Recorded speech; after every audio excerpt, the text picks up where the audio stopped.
Welcome in, Rays of Love. We are going to get started in the next 2 minutes.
Welcome in, Rays of Love.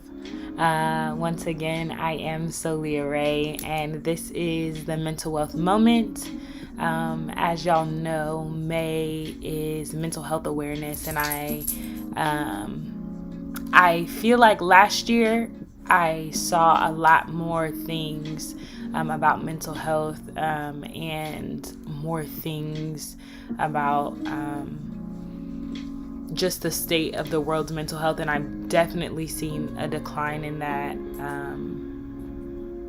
information or this topic this month. And we're also at the end of the month, and May is a long one. And so I think the momentum behind Sister Missy, the momentum behind this topic is kind of waning, and I just wanted to be intentional that I am still prioritizing this thing for y'all and for myself as well, this month specifically. And so again, it is Mental Health Awareness Month.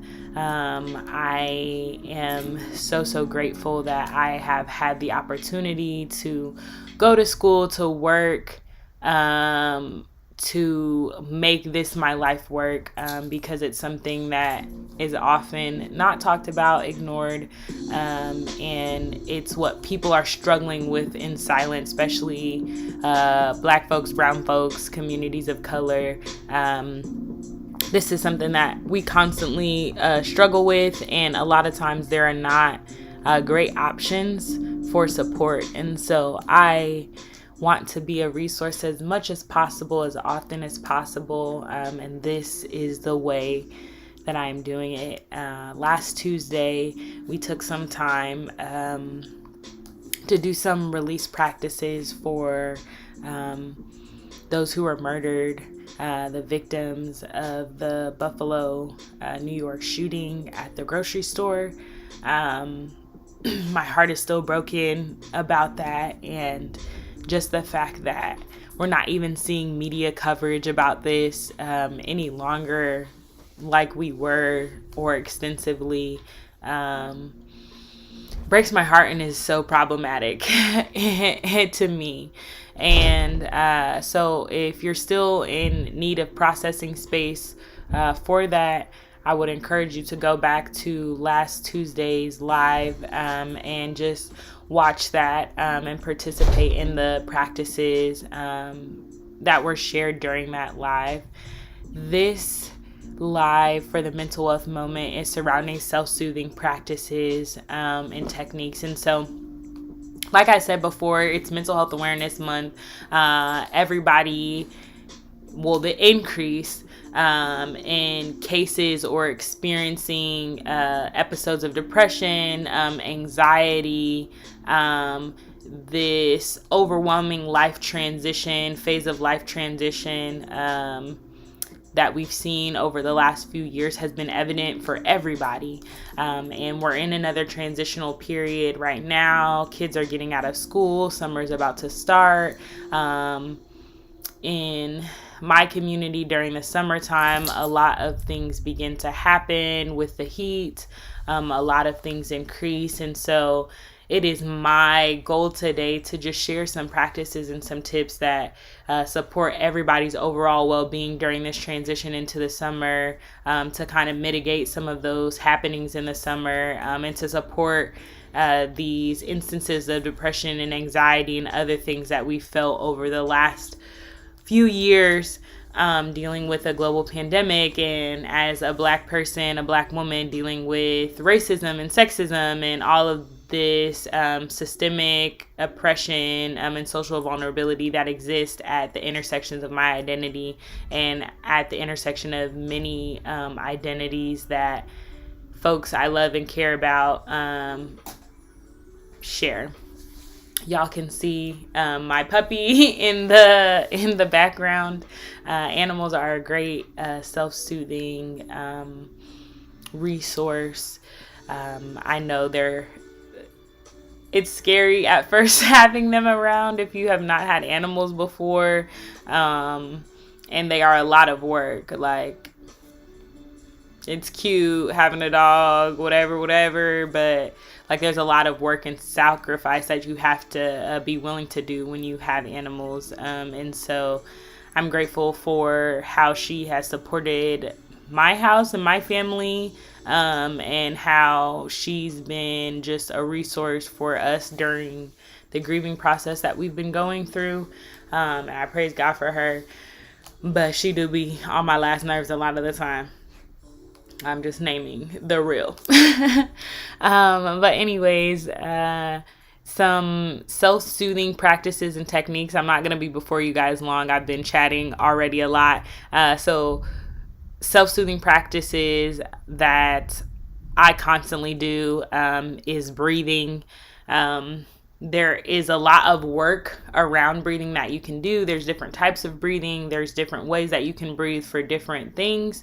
But one of the easiest, simplest breathing techniques that I like to do is just community breath, when we're inhaling and we're exhaling for twice as long as our inhale. So we're inhaling for 1, 2, 3, and then we exhale 2, 3, 4, 5, 6. Inhale through your nose. 1, 2, 3, and exhale through your mouth. 2, 3, 4, 5, 6. Anytime that I am at a level of heightened emotion, whether I'm frustrated, whether I'm sad, whether I'm overwhelmed, I always am intentional about taking a moment to breathe. We exhale for twice as long so that we can get that carbon dioxide out of our bodies. Oxygen helps our brain function and think, and so we're trying to get as much oxygen in and exhale as much carbon dioxide as possible, so that those executive functioning of critical decision making that will allow us to think about the outcomes of our actions and different stuff like that. So all those processes are happening well, and that we are able to make those decisions that we actually want to make and not based around the emotions that we feel. Also, when we're experiencing high emotions, really emotions are only supposed to last, like feelings and emotions chemically in our brain only last a few seconds, and it's us dwelling on it and thinking about it and not taking those moments to breathe, and not taking those moments to think about our next actions, is where like we kind of get stuck in our emotion. And even though the emotion chemically has passed through our brain, like the feeling, our attitudes, our moods are still impacted if we have not yet allowed those things to move past. And so community breathing is a great way to get yourself back on track, to make those decisions that are the best decisions for you, and based around prior experiences, knowledge that you have, all of these different things that help you make better choices. Taking a moment to breathe is a way to get that outcome more often. So that is a self-soothing practice I encourage everyone to use, and it's very, very simple, and it doesn't have to be dramatic and look like a whole bunch. You can tap into it very, very easily wherever you are. Another self-soothing practice that I really like and encourage everyone to use, especially if you are struggling with anxiety. This is specific for anxiety. I've seen an increase in the youth that I serve, in the young adults that I serve, of anxiety over the last year probably. And it's always existed, but just seeing it and hearing it more talked about now, it's just very, very evident. And so one of the things that you can do, depending on accessibility, if you have something cold or even something hot, really I would recommend doing cold, like ice or a cold water bottle, holding it in your hand until you can't hold it anymore. That is a way to like tangibly, tactilely kind of cope and resolve some anxiety so that you can move forward. You again take this cold object in your hand, hold it as long as you can, and then release it when the sensation is too much. And that is a way that anxiety can pass. You can also count by a difficult multiple, so 7s or 9s if you don't know the hand trick. The harder the multiple to count by, the better, because the goal of this counting mechanism is to get your mind off of the thing that you are anxious about. And so that is another tool, another very easy, quick, accessible technique that you can use for anxiety. And one more that I want to share is making yourself present. And so for anxiety, again, we're trying to get our mind off of the anxious stimuli that's causing us to feel panicky and different things like that. And a thing that you can do is to use your 5 senses and identify one thing in your present environment for each of your senses. So activate taste. If maybe you're drinking something, or maybe you've had a piece of gum or something, using taste to presently put yourself back in your body. That is one way that you can do it. Smells, any smells that you have going on in your environment.